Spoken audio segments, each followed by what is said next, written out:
Warahmatullahi wabarakatuh. Bismillahirrahmanirrahim. Alhamdulillahi rabbil alamin. Assalatu wassalamu ala asrafil anbiya'i wal mursalin Sayyidina wa maulana Muhammadin wa ala alihi wa ashabihi wa man tabi'ahum bi ihsanin ila yaumiddin, amma ba'du.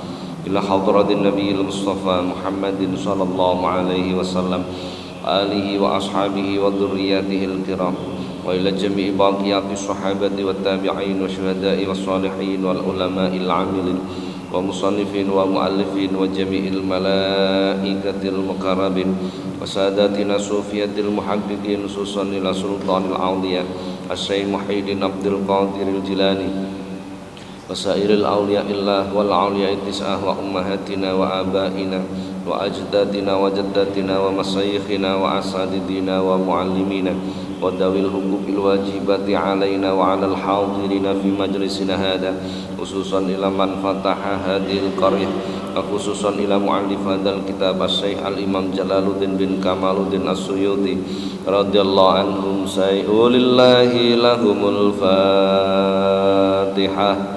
A'udzu billahi minasy syaithanir rajim. Bismillahirrahmanirrahim. Alhamdulillahi rabbil alamin. Arrahmanir rahim. Maliki yaumiddin. Iyyaka na'budu wa iyyaka nasta'in. Ihdinas siratal mustaqim. Siratal ladzina an'amta 'alaihim ghairil maghdubi 'alaihim waladdallin. Amin. Para jamaah, alhamdulillah, pagi hari ini kembali kita dipertemukan Allah dalam majelis yang penuh dengan keberkahan ini. Mudah-mudahan apa yang kita laksanakan dicatat oleh Allah sebagai amal soleh. Amin, Allahumma amin. Para jamaah, kita lanjutkan kajian kita. Insya Allah kita akan membahas tentang puasa, bab yang ke-13. Bismillahirrahmanirrahim. Qala al-musannifu rahimahullah ta'ala wa nafa'ana Allah bihi wa bi'ulumihi wa a'ada alaina min barakatihi wa asrarihi fid dharaini amin. Al-babu tawiki kubab asali suasara kang kaping 13 iku fi fadilati saumi, tetep ing dalem nutur kautamane poso, menerangkan tentang keutamaan puasa. Saderenge kita bahas hadis, kita sedikit kembali menyegarkan ingatan kita tentang puasa. Apa itu puasa? As-saum atau puasa makna lughatan itu artinya al-imsak. Jadi puasa itu makna bahasanya adalah al-imsak. Imsak itu artinya menahan. Adapun syar'an, makna syariah atau makna istilahiyah adalah imsaku an muftirin biniyatin mahsusatin jami'a naharin. Menahan diri dari sesuatu yang membatalkan disertai dengan niat yang khusus sepanjang siang hari. Ini definisi dari puasa. Maka sesuatu yang membatalkan itu perlu dijaga agar puasanya tidak menjadi batal. Adapun syarat wajibnya seseorang itu untuk berpuasa, yang pertama adalah Islam. Bagi non muslim maka otomatis tidak wajib puasa. Yang dimaksud Ramadan ini. Yang kedua adalah mukallaf. Mukallaf akil balik. Yang ketiga adalah mempunyai kemampuan untuk melakukan puasa. Awake mampu, tubuhnya mampu, tapi di bawah tekanan seseorang. Lah ngeten iki termasuk kategori tidak tidak mampu. Yang selanjutnya adalah sehat. Sehat itu masuk syarat wajib sehat itu. Bila panjenengan sakit maka tidak wajib lagi, tidak wajib untuk berpuasa. Kalau sakit ya Pak, lara apa? Panu, lho gak ngono maksudnya. Enggak begitu maksudnya. Jadi sakit yang menjadikan dirinya tidak kuasa untuk melakukan puasa. Yang selanjutnya adalah mukim, berdiam di satu tempat. Bagi musafir maka tidak wajib. Arti tidak wajib itu boleh dilakukan, tetapi tidak harus. Panjenengan lunga ning Jakarta ora poso ora apa-apa, ndak apa-apa, tidak wajib, tapi wajib nyaur utang. Ngoten maksudnya nggih, nyaur utang poso lan niku sing wegah kan ngoten nggih. Nek poso Ramadan kan nek bareng-bareng enak. Mungkin nyaur utang dhewean lah niku biasane aras-arasen biasa nggih. Adapun syarat sahnya berpuasa, puasa itu menjadi sah dengan ketentuan, dengan beberapa syarat. Yang pertama adalah Islam. Bagi orang yang tidak muslim tidak sah otomatis. Yang kedua adalah akil berakal. Poso Ramadan wis dilakoni. Lho kok jam 12 awan gendenge teko. Nah, gendenge teko. Kadang kalau gendeng, kadang kalau waras soalnya. Maka saat itu juga tidak sah puasa, menjadi batal. Karena gila tadi. Yang ketiga adalah suci dari haid dan nifas bagi perempuan. Maka bagi yang perempuan berpuasa, ketika menjalankan puasa kok udzur jam 11 udzur, saat itu juga menjadi tidak sah puasa. Yang selanjutnya adalah mengetahui waktu.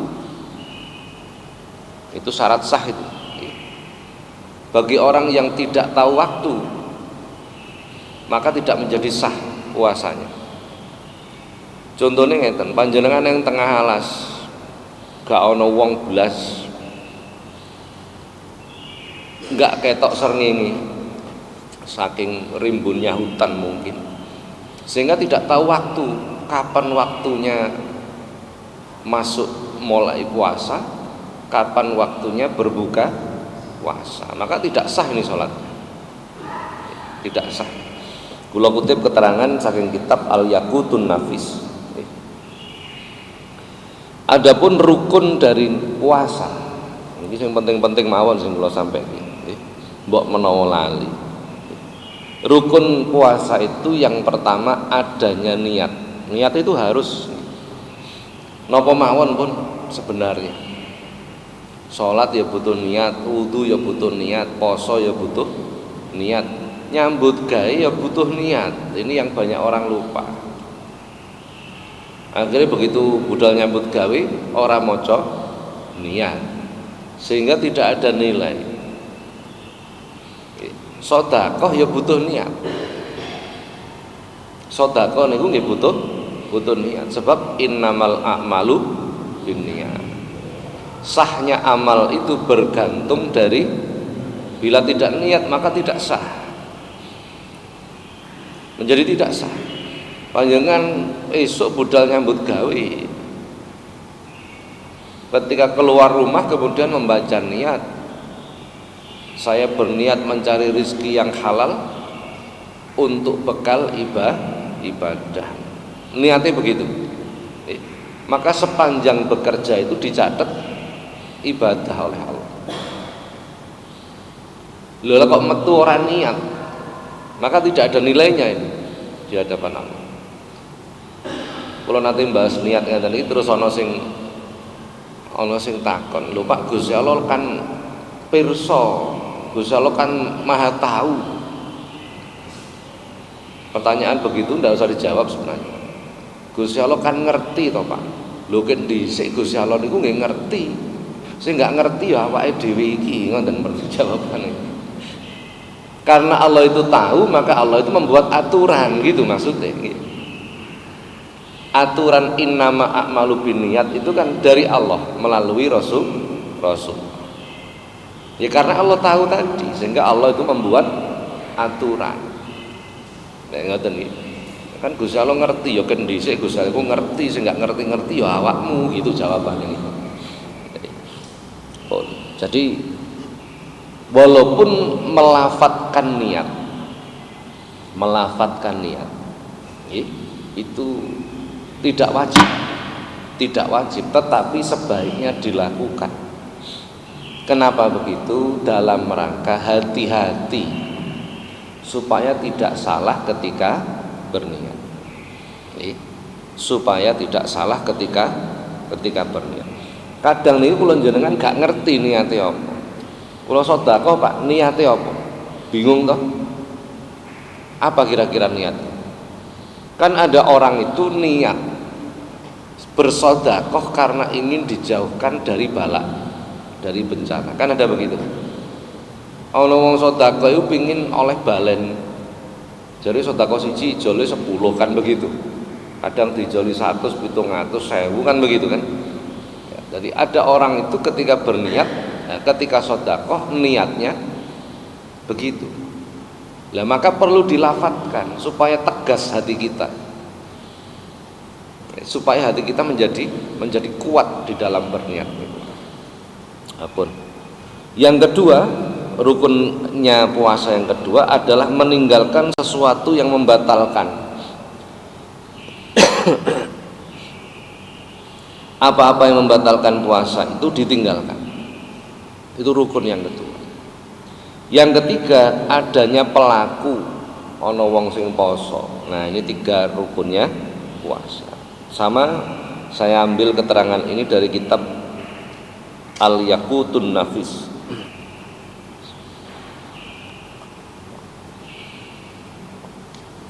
Adapun hal-hal yang membatalkan puasa, saya kutip dari kitab Fathul Qarib. Yang pertama adalah bersetubuh, jelas di siang hari maksudnya. Yang kedua adalah syahwat yang berlebihan ketika bersentuhan kulit sehingga keluar sperma. Ini membatalkan puasa. Yang ketiga adalah muntah dengan sengaja. Yang keempat, masuknya benda ke rongga badan. Masuknya benda ke rongga badan itu membatalkan puasa. Dimaksudkan adalah dengan kesengajaan. Panjenengan wudu berkumur ketika wudu niku hukumnya apa? Berkumur ketika wudu hukumnya apa? Sunnah, kan ngoten nggih, sunnah. Kira-kira ketika berkumur itu ada sisa air atau enggak dalam mulut kita? Pasti ada, kan ngoten nggih? Pasti ada. Tetapi selama kita tidak menyengaja, maka boleh. Maka hukum berkumur itu kemudian dipisah. Nek isuk kula panjenengan berwudu, maka hukumnya berkumur itu sunnah ketika puasa. Mengko nek wis bar beduk, bar duhur, berwudu dengan melakukan kumur itu hukumnya makruh. Napa wis teko ngelak-ngelaki. Jadi hukum itu begitu. Jadi hukum itu harus selalu berubah, harus malah mengikuti keadaan. Ini yang banyak orang tidak paham di situ. Hukum kok berubah-ubah toh Pak? Belum mesti toh. Justru hukum itu harus berubah mengikuti keadaan. Dan ya, pun. Selanjutnya yang membatalkan puasa, menuangkan obat pada kubul ataupun dubur. Walaupun tidak lewat mulut, lewat belakang, itu sama hukumnya. Yang selanjutnya haid dan nifas itu juga menjadikan puasa batal. Yang selanjutnya adalah gila. Mau sudah kita bahas di awal nih. Yang selanjutnya adalah riddah atau keluar dari Islam. Jadi ketika dia riddah keluar dari Islam, saat itu juga maka puasanya batal. Pun ini beberapa hal yang membatalkan puasa. Selanjutnya sebab-sebab diperbolehkannya berbuka oleh mokel. Oh, napa mokel itu napa? Membatalkan puasa. Yang pertama adalah sebab safar, bepergian, yang di dalam perjalanan itu diperbolehkan untuk mengqashar sholat, meringkas sholat. Yes, kurang lebih di atas 80 kilo lah, kurang lebih marhalahnya begitu, di atas 80 kilo, maka boleh untuk tidak berpuasa, mokel oleh, tapi wajibnya nyaur gitu. Lah niki sing aras-arasen nyaur utang ini saja. Yang kedua, boleh seseorang itu membatalkan puasa sebab sakit yang menjadikan kerusakan fisik. Sakit yang menjadikan kerusakan fisik. Nah, poso tambah ngedrop, maka boleh membatalkan puasa. Boleh membatalkan puasa. Yang ketiga, hamil dan menyusui. Hamil atau menyusui. Boleh bagi wanita hamil atau wanita menyusui itu membatalkan puasa, boleh. Tapi tetap nyaur utang. Nanti ada keterangan nyaur utang. Selanjutnya lansia, orang yang sudah lanjut usia. Bila dirasa tidak mampu, nggak kuat untuk puasa, maka boleh untuk tidak berpuasa. Tapi tetap wajib untuk menggantikan. Yang selanjutnya, lapar atau haus yang dapat menjadikan kerusakan fisik. Pas poso nyambut gawe ini dilala pas berat, awaknya sampai gemeter, kudu semaput, boleh membatalkan puasa. Boleh. Pun ini beberapa hal yang membatalkan, yang diperbolehkan untuk membatalkan puasa. Pun. Selanjutnya, cara mengkodok. Mengkodok itu ngijoli, mengganti. Ada kalanya mengkodok puasa tanpa membayar kafarat. Jadi wingi gak poso 3 dina dijoli poso 3 dina, gitu maksudnya. Ini adalah bagi orang yang safar, bepergian, bagi orang yang sakit, bagi orang yang hamil atau menyusui yang khawatir kesehatannya.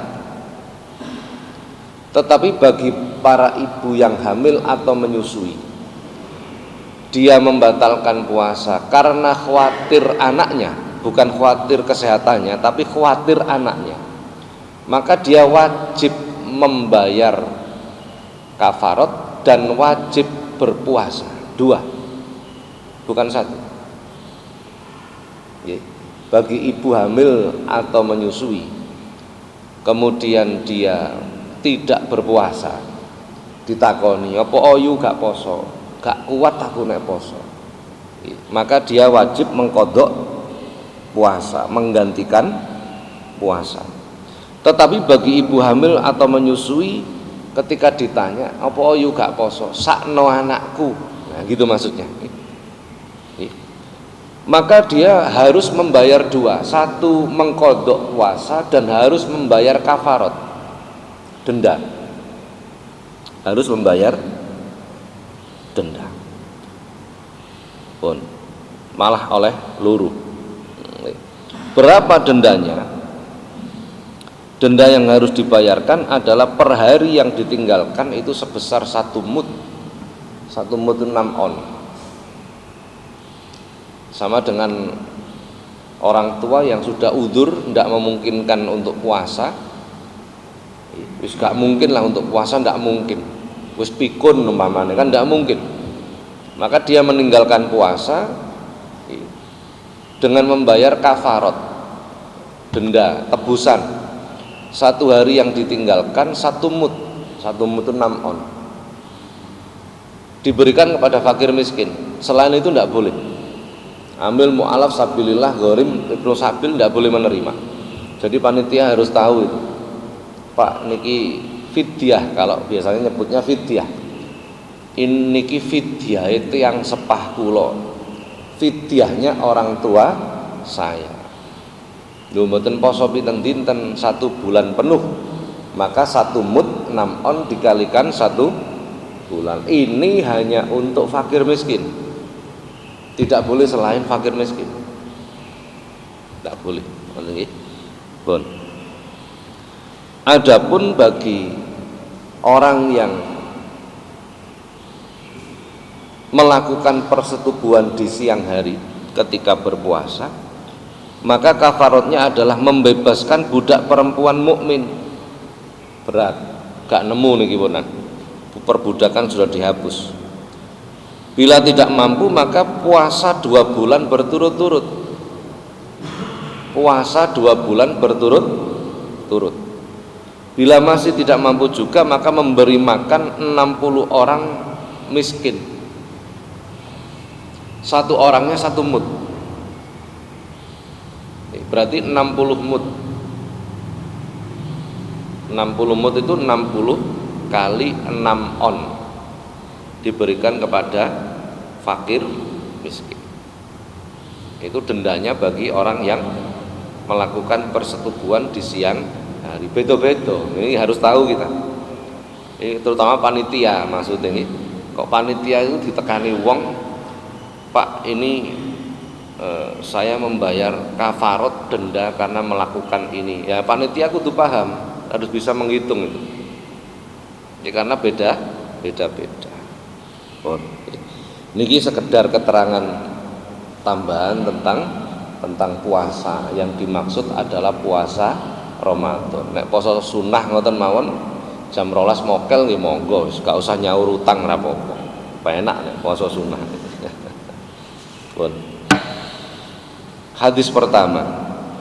Qala Nabi sallallahu alaihi wasallam, dawuh sapa Kanjeng Nabi sallallahu alaihi wasallam. Qala Allah Ta'ala, ngendika sapa Allah Ta'ala. Hadis qudsi berarti ini. As-saumu tawi poso iku li tetep keduwe ingsun.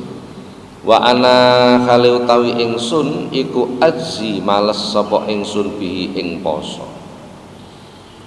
Dalam hadis qudsi Allah Subhanahu wa Ta'ala ini menyampaikan, puasa itu adalah untukku dan aku sendiri yang akan memberi pahala bagi orang-orang yang berpuasa. Kalimat begini ini kalimat yang luar biasa. Artinya Allah itu menyembunyikan pahalanya orang puasa. Berarti apa? Saking banyaknya pahala. Aku dhewe sing balesi. Berarti saking banyaknya itu pahala puasa. Saking banyak. Ngeten para jamaah. Dalam hadis yang cukup panjang, Allah itu menciptakan akal. Innallaha khalaqal aqla faqala ya aqlu aqbil fa'aqbala summa adbir fa'adbar. Ketika Allah menciptakan akal, belum ada langit bumi, swarga neraka malaikat belum ada, apalagi manusia. Allah menciptakan akal. Ketika akal itu diciptakan, kemudian Allah memerintahkan, hei akal ngadepor ini, fa'aqbala, maka akal itu patuh. Fa'adbaro, berbaliklah, dikongkon malik, manut akal itu. Jadi diperintah apapun oleh Allah manut. Maka kemudian Allah menyampaikan, ya aklu ma khalaqtu khalqan a'azza minka. Hei akal, aku gak bakal nggawe makhluk sing luwih utama katimbang sliramu. Saya tidak akan menciptakan makhluk yang lebih utama daripada dirimu. Ini makhluk yang paling utama itu akal itu. Lah kemudian akal ini dimasukkan ke dalam manusia. Akhirnya menungso itu keseret menjadi makhluk yang mulia dengan catatan mau menggunakan akal. Akal karo akal-akalan itu benten. Awas nih, awas. Akal karo ngakali niku nggih benten. Akal itu selalu patuh kepada Allah, selalu. Mulai awal penciptaan. Hanya saja akal itu akan merasa kesulitan untuk patuh bila tidak disertai ilmu. Jadi raja dalam tubuh kita itu namanya akal. Yang memutuskan semuanya itu namanya akal. Tapi akal itu punya penasehat-penasehat. Salah satu penasehatnya ilmu. Bila kita tidak didampingi dengan ilmu, maka keputusan akal itu kecenderungannya salah. Kecenderungannya salah. Pasti begitu. Jadi akal itu selalu taat kepada Allah, selalu dikongkon apa wae manut. Cuman akal ketika diperintah sholat, dia tidak tahu sholat itu bagaimana, maka butuh ilmu. Ya ilmu ini pendamping namanya, penasehatnya seorang raja. Oh sholat itu butuh suci dhisik, berarti kudu ngerti sesuci. Oh sholat itu diawali takbiratul ihram, diakhiri salam. Ini ilmu semua. Begitu nih. Ini untuk agar kita tahu perbedaan akal dan nafsu. Jadi akal itu dengan ngakali siji. Akal karo akal-akalan itu nggih siji, beda. Setelah itu Allah menciptakan nafsu. Begitu nafsu itu diciptakan oleh Allah, maka nafsu ini diperintah, ayat Tuhan nafs akbil, wahai nafsu menghadaplah kepadaku, kata Allah. Meneng wae nafsu ini, gak ngereken. Fa'adzabaha binari jahannam mi'atu sanatin. Maka nafsu ini kemudian dimasukkan ke neraka jahanam 100 tahun lamanya. Dintas melih karo Gusti Allah. Begitu dintas ditakoni meneh. Nafsu, man anta wa man ana. Awakmu iki sapa, aku iki sapa? Nafsu menjawab, aku ya aku, awakmu ya awakmu. Jadi mulai awal penciptaan nafsu itu yang mendominasi egois. Makanya wong kok is kena penyakit namanya apa? Egois ini, wah wis kabeh dilakoni. Kabeh dilakoni pun. Wis saestu nih. Wong nek is kena penyakit jenenge egois, kabeh dilakoni. Semua kejelekan akan dilakukan. Bon. Akhirnya begitu nafsu menjawab, aku ya aku, awakmu ya awakmu. Dimasukkan lagi ke neraka jahanam 100 tahun. Dikum dintas melih karo Gusti Allah takoni, jawabane sik padha, aku ya aku, awakmu ya awak. Fa'adzabaha binari ju'mi atas sanatin. Maka kemudian Allah ini memasukkan nafsu tadi ke dalam panasnya neraka orang yang lapar, panasnya perutnya orang yang lapar. 100 tahun dimasukkan ke sana. Nek cara kula jenengan nalikane luwe wetenge panas, panase lak gak sepiro panas. Tapi kepingine sing nemen ya kepingin ngombe, kepingin kan ngonten nggih. Nek panase gak sepiro, kepingine sing nemen. Kepingine sing akhirnya nafsu itu 100 tahun di neraka tadi, neraka lapar tadi. Dintas, barulah nafsu itu mengaku anta rabbi wa ana abduka dhaif. Engkau adalah Tuhanku dan aku hambamu yang lemah. Ini sejarah penciptaan.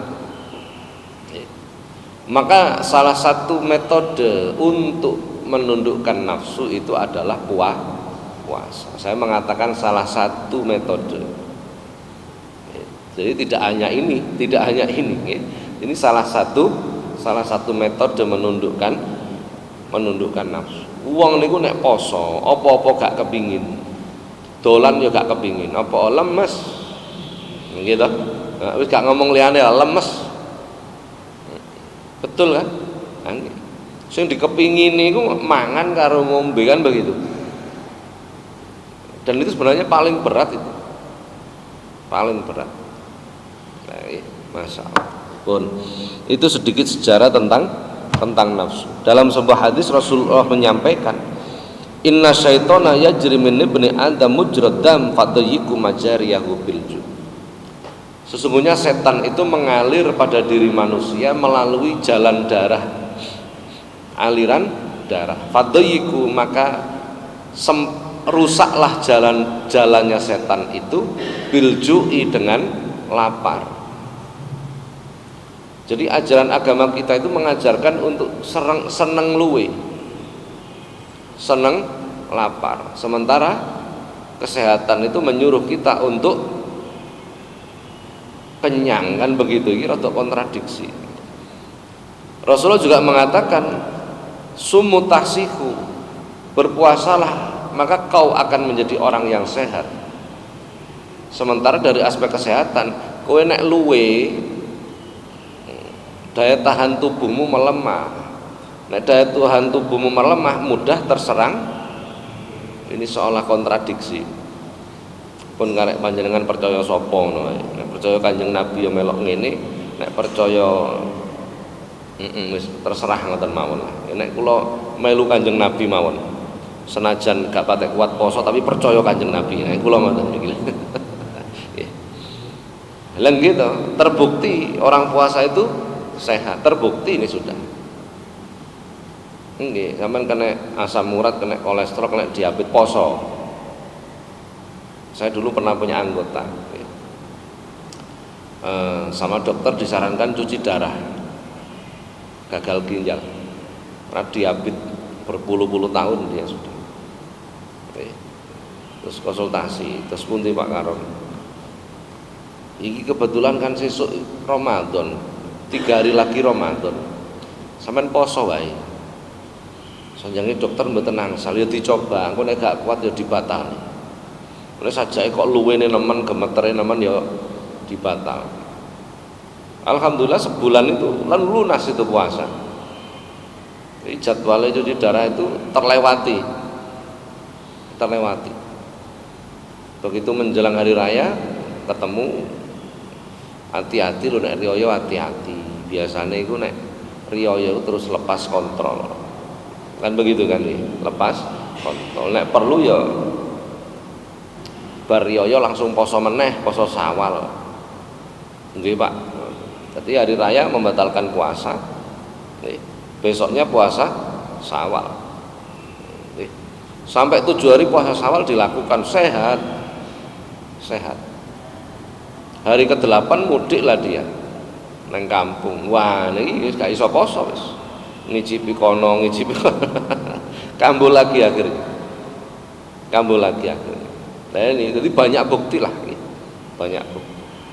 Urusan imun turun itu urusan beda. Daya tahan tubuh turun ya mesti wong luwe. Kan begitu kan? Iya pasti. Wong luwe niku mboten usah ngomong imun. Wong ngangkat beras setengah kintal ngono ora kuat, pancen wong luwe. Dan itu lumrah. Nah, ini antara lain fadilah-fadilahnya orang yang berpuasa. Para jamaah, maka Allah sendiri memberikan gambaran bahwa Allah lah yang memberi pahala kepada orang yang berpuasa. Karena apa? Orang yang berpuasa itu sebenarnya sedang berperang melawan nafsunya sendiri. Maka orang yang berperang melawan nafsu itu adalah orang yang jihad, mujahadatun nafsi, jihad melawan nafsu. Suatu ketika Rasulullah itu baru pulang ke Madinah, baru sampai di Madinah, baru selesai melakukan perang besar, pulang ke Madinah membawa kemenangan. Sik durung ilang kesele Kanjeng Nabi niku wis dawuh datang para sahabat, kharajna min jihadil asghar ila jihadil akbar. Kita baru saja selesai dari perang yang kecil, perang Badar. Perang kaya ngono gede ini disebut perang yang kecil. Kita baru saja selesai nih. Sebentar lagi kita akan berperang lagi dengan perang yang lebih besar. Para sahabat durung ilang kesele diomongi ngono kaget. Lho perang napa melih Kanjeng Nabi? Rasulullah mengatakan jihadun nafsi, perang melawan nafsu. Karena saat itu menjelang masuknya bulan Ramadan. Jadi perang melawan nafsu, perang yang paling gede. Membunuh musuh mudah, tapi membunuh nafsu kita sendiri itu sulit. Jadi musuh terbesar kita ya diri kita sendiri. Nek cari wong-wong ngoten nggih. Musuh terbesar kita itu diri kita sendiri. Melawan males, males ibadah, males sholat, males wiridan, males maca Quran, males thalabul ilmi. Nuwun sewu, ibadah niku sing paling gede ganjarane, sing paling males, sing paling abot niku paling gede ganjarane. Ana wong kulino poso, poso enteng lah, maka itu pahalanya enggak terlalu besar itu. Ana wong kulino poso, ya pahala tetap pahala, tapi dia melakukan itu ringan. Tapi nek dikongkon melek bengi abot, maka ini pintunya dia menuju keberhasilan di sini. Mana yang terasa berat, disitulah kunci pengendalian nafsu kita. Insya Allah kita bisa merasakan kok. Ono wong ahli sholat jamaah, ahli poso, ahli zikir, tapi nek dikon sedekah wah bote tenanan. Lah itu pintunya. Itu pintu besar kita itu. Pintu besar kita untuk mujahadatun nafsi, perang melawan nafsu. Untuk bisa menundukkan nafsu. Jadi insya Allah kula jenengan bisa merasakan kok itu mana yang terberat bagi kita. Kula niki nek wirid, nek poso Pak kuat. Salat jamaah kuat, wiridan kuat, tapi nek dikangen nderek ngaji rutin, masya Allah, wabot rasanya. Ya itu pintunya. Ana wong jamaah kuat, sedekah ya rutin, maca Quran ya rutin, tapi nek dijak istighosah mesti keturun. Nah itu pintunya berarti. Mana yang terberat itu? Nah, setiap orang itu beda-beda. Setiap orang itu beda-beda. Niki sing kula jenengan harus memahami. Harus memahami. Jadi apa yang berat bagi nafsu kita, lah itu pintu kita untuk bisa menundukkan nafsu. Apa yang ringan bagi nafsu kita, itu terkadang justru menjadikan bangkitnya nafsu. Malah begitu. Contoh, panjenengan sholat jamaah enteng, rutin sholat jamaah, justru akhirnya bangkit nafsunya apa? Ujub, bangga diri. Nah, justru malah bangkit nafsu yang lain. Terkadang malah seperti itu, terkadang. Ini semua itu pengendalian. Aku elek-elek ngurus jamaah, gak tahu ninggal aku. Lalu justru bangga diri dia. Beda ketika kita melakukan sesuatu yang berat menurut diri kita, beda. Wong ngomabut. Nah, itu. Maka berperang melawan nafsu itu berat sekali. Maka para ulama kita, kalau beberapa sanad amalan itu dari Kiai Wahab Hasbullah, kalau nate poso hizib nasor. Jadi kalau para ulama itu berpuasanya memang berniat untuk perang melawan nafsu. Karena bila nafsu itu kalah, maka kemenangan besar yang didapat. Jadi gak mangan sego, gak mangan yang hidup, dan apa yang keluar dari yang hidup ora oleh dipangan. Jadi yang dipangan itu polo pendem, begitu lah, sayur-sayuran. Hari terakhir itu hanya boleh membatalkan puasa, mek oleh ngombe tok 1 gelas. Setelah itu nggak makan, nggak minum, nggak tidur sampai matahari terbit. Subhanallah. Jadi ternyata semua itu tipu daya. Begitu gak mangan, gak ngombe, gak turu, maghrib adzan itu ngombe tok 1 gelas. Mengko kira-kira jam 7 niku luwene luar biasa sampai gemeter. Nanti jam 8 hilang, luwene niku lho hilang. Ganti ngantuk pol-polan. Meripat itu kaya ana lime kelet. Nanti jam 10 hilang ngantuknya itu. Ganti meneh luwene sing teko. Sampai lambe niku ngejer. 1 jam kemudian hilang lagi, ganti meneh ngantuk sing teko. Ini berarti kan kebohongan semua. Wong luwe gak dikai mangan kok ya iso hilang. Wong ngantuk gak diturokno kok ya iso hilang. Begitu matahari terbit oleh buka, jenenge ngantuk iku hilang, luwe ya hilang. Gumun kula kok iso model koyo. Jadi semua itu tipu daya. Lah itulah nafsu. Mbah Wahab riyin nalikane poso hizib nasor niku ketika hari terakhir sama, justru Mbah Wahab itu wah mujahadahe beda dengan kita. Kula mangan sayur buah ngoten Mbah Wahab mboten. Sego dikum diperes. Mboten beras, sego. Sego dikum banyu dientas diperes, banyune diunjuk. Hanya itu yang digunakan ketika malam hari. Hari terakhir podo gak turu. Jadi diperangi semua. Nafsu makan, nafsu lapar itu diperangi, nafsu ngantuk diperangi semua.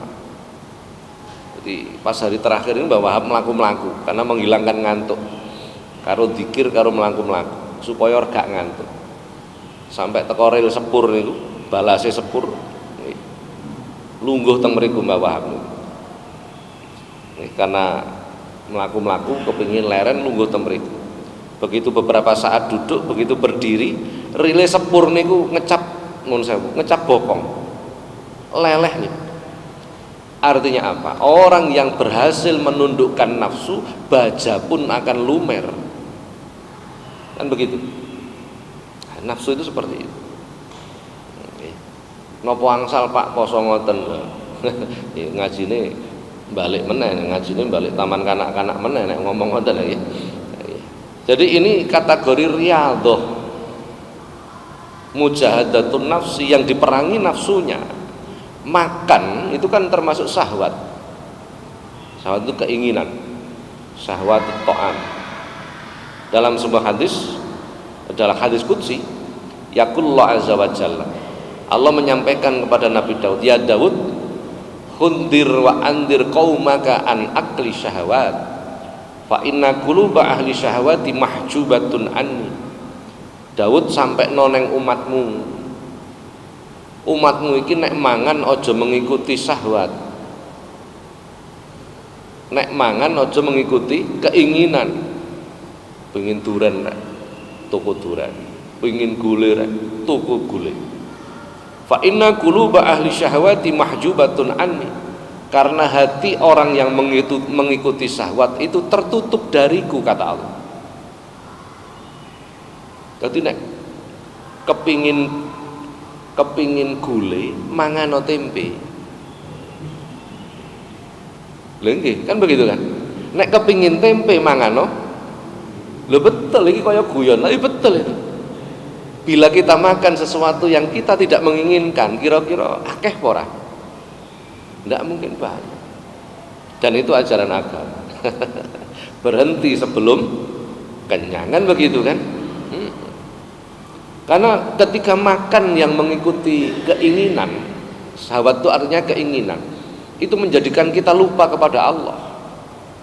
Mahjubatun anni, tertutup dari. Waduh Pak, berarti kongon mangan sing gak enak. Ndak begitu juga. Niku wae rumusnya sederhana kok. Kok kepingin gule mangano tempe, kok kepingin tempe mangano gule. Sudah sederhana. Masa gule gak enak, ya enak juga. Ini konsep-konsep seperti ini.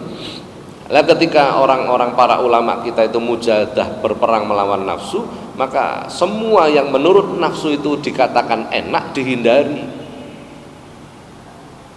Daging-dagingan iwak sing urip-urip niku dihindari kabeh. Mangane pohung, mangan titik ae seretene setengah mati. Ya gak patah enak kan begitu kan.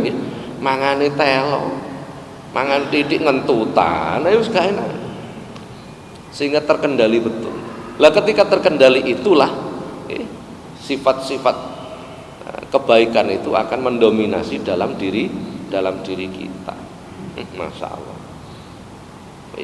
Ya luar biasa. Puasa itu seperti itu. Pun para jamaah, sampai sini dulu sedikit keterangan tentang keutamaan puasa. Monggo nek wonten pertanyaan.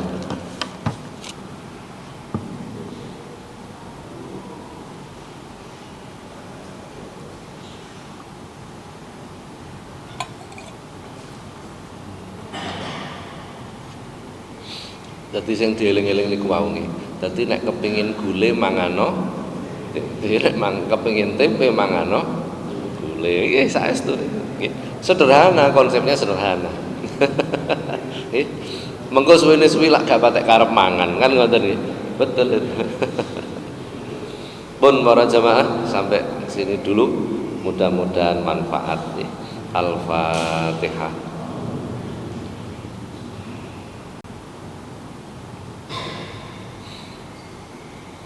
Assalamualaikum warahmatullahi wabarakatuh.